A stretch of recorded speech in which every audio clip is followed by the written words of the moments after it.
आज मैं यशपाल कृत कहानी पर्दा की समीक्षा प्रस्तुत करूंगी। यशपाल का जन्म 3 दिसंबर सन 1903 ईस्वी को फिरोजपुर छावनी पंजाब में हुआ। यह पंजाब प्रांत वर्तमान लाहौर में है। 25 दिसंबर सन 1976 को लखनऊ में इनकी मृत्यु हुई। यशपाल के पिता का नाम हीरालाल एवं माता का नाम प्रेम देवी था। सन 1921 ईस्वी में यशपाल ने मैट्रिक की परीक्षा प्रथम श्रेणी में उत्तीर्ण की। बीए उत्तीर्ण करने के बाद यशपाल ने कुछ दिनों तक अध्यापन कार्य किया। यशपाल एक स्वतंत्र चिंतन वाले व्यक्ति थे। जीवन के विविध खट्टे मीठे अनुभव से उन्होंने बहुत कुछ सीखा। यशपाल ने उपन्यास, कहानी, आलोचनात्मक निबंध तथा आत्मकथा आदि विभिन्न विधाओं में लिखा है। वे पत्रकारिता से भी जुड़े रहे। उन्होंने प्रसिद्ध पत्र विप्लव का भी संपादन किया, किंतु मुख्यतः उनकी प्रसिद्धि कथा लेखन में हुई। यशपाल ने भारत विभाजन को केंद्र में रखकर झूठा सच जैसा वृहद उपन्यास लिखा। इसी उपन्यास ने उनको प्रसिद्धि दिलाई। इनके उपन्यासों और प्रेमचंद के यथार्थवाद तथा मार्क्सवादी चिंतन का गहरा प्रभाव देखने को मिलता है। प्रमुख प्रगतिवादी विचारधारा के कहानीकारों में यशपाल का प्रमुख स्थान है। उनके चर्चित कहानी संग्रह हैं पिंजड़े की उड़ान, वो दुनिया, ज्ञानदान, अभिशप्त, तर्क का तूफान, भस्मावृत चिंगारी, फूलों का कुर्ता, उत्तमी की माँ, सच बोलने की भूल, तुमने क्यों कहा था मैं सुंदर हूँ आदि। उनकी अन्य पुस्तकों में मार्क्सवाद, गांधीवाद की शव परीक्षा, रामराज की कथा आदि प्रसिद्ध हैं। यशपाल की आत्मकथा सिंहावलोकन 3 खंडों में प्रकाशित हुई। ये खंड क्रमशः सन 1951, 52 तथा 55 में प्रकाशित हुए। यशपाल का कहानीकार के रूप में मूल्यांकन करते हुए कमला प्रसाद यशपाल ने अपने द्वारा रची कहानियों में ठोस यथार्थ को जगह दी तथा अतीत के गर्भ से शोषित पीड़ित पर ढाए जाते जुल्मों को खोज लाए। इतिहास बोध को जिंदगी में बदलने के लिए उन्होंने कल्पना का सहारा लिया। भविष्य के समाज का नक्शा भी उन्होंने कल्पना से ही बनाया। पर्दा कहानी का नामकरण अत्यंत सार्थक है। कहानीकार ने पर्दा का प्रतीकात्मक अर्थ ग्रहण किया है, जो सामंती व्यवस्था का प्रतीक है। यहाँ सामंती व्यवस्था के भीतर जो खोखलापन है, विपन्न आर्थिक स्थिति है, मुस्लिम समाज की ढहती नवाबशाही है, उससे पर्दा उठाना है। इस दारुण यथार्थ एवं आर्थिक दुराव्यवस्था का नग्न चित्रण इस कहानी में हुआ है। अतः कहानी के शीर्षक पर्दा की सार्थकता स्वतः सिद्ध हो जाती है। कथानक कुछ इस प्रकार है। पर्दा निम्न मध्यम वर्गीय परिवार के आर्थिक अभाव की कहानी है। यशपाल यहाँ सामंतवाद व्यवस्था के खोखलेपन को दिखा रहे हैं। यशपाल यहाँ समय के बदलाव को पुरानी स्मृतियों में लौटते हुए दिखा रहे हैं, किंतु एक सामाजिक यथार्थ के साथ।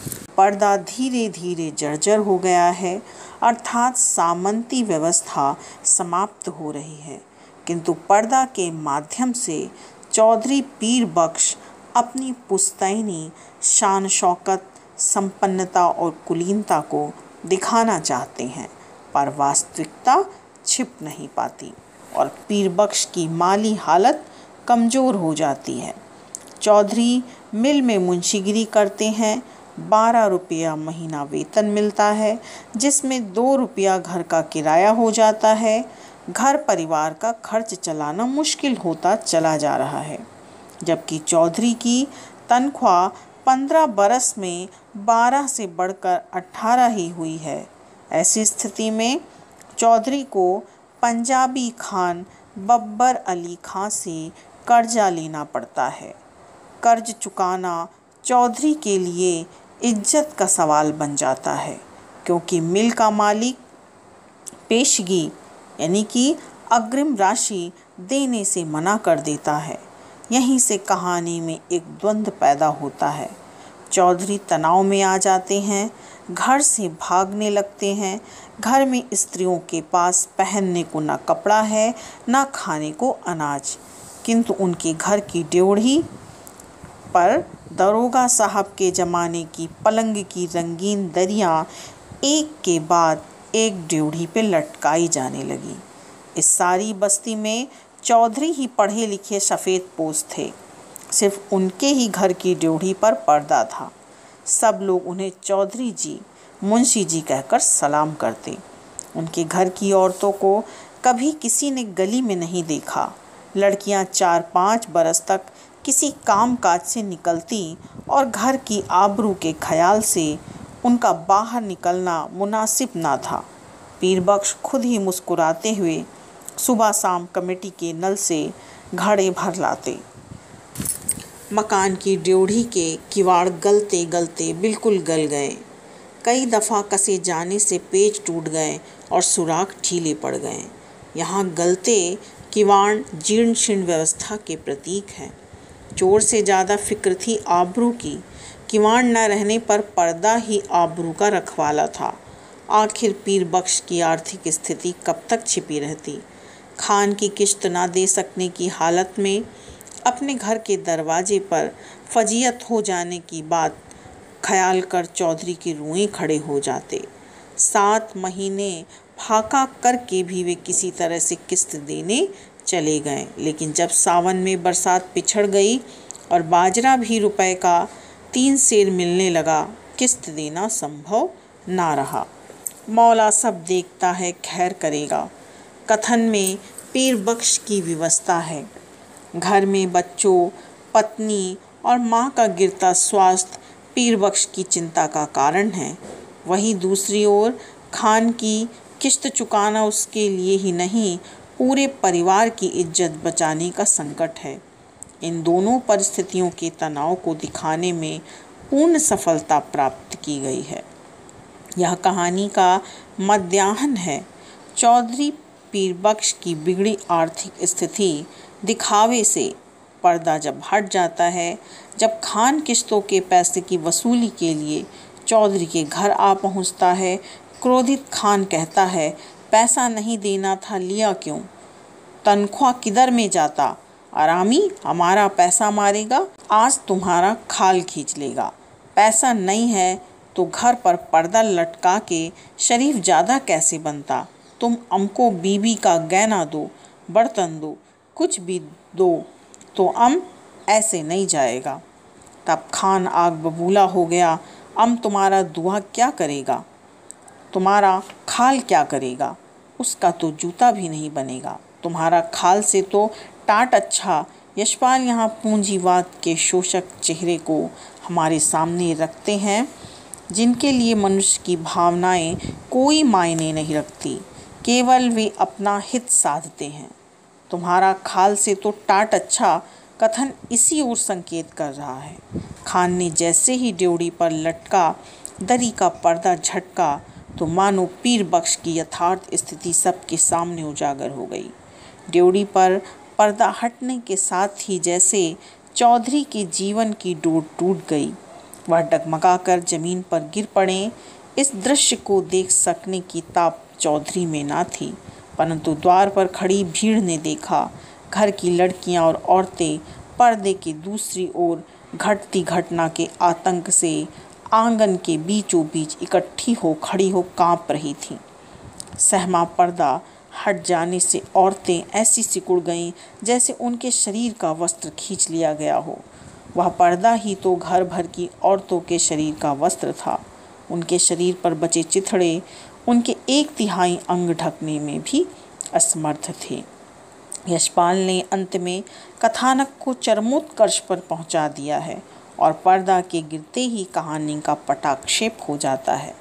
पीरबख्श के बेसुध पड़े रहने एवं होश में आने तक पर्दे को उठाकर पुनः लटका देने की सामर्थ्य उनमें शेष न होना सामंती व्यवस्था के पतन की घोषणा है। संवाद स्वाभाविक, सटीक, पात्रानुकूल एवं कथानक को गति देने में सफल है।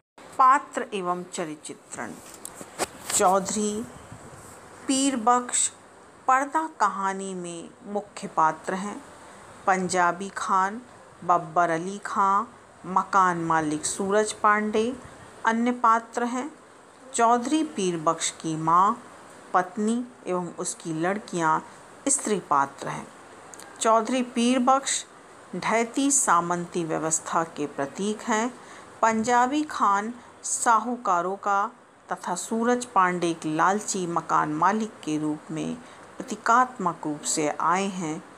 स्त्री पात्रों का चित्रण आर्थिक अभाव, अशिक्षा एवं दयनीय स्थिति के रूप में हुआ है। उन्हें घर की कैद में विवशतावश रखा जाता है, अतः वे उभर नहीं पाए। चौधरी पीरबख्श स्वातंत्र्योत्तर भारत में उभरते पूंजीवाद के सामने असहाय हैं।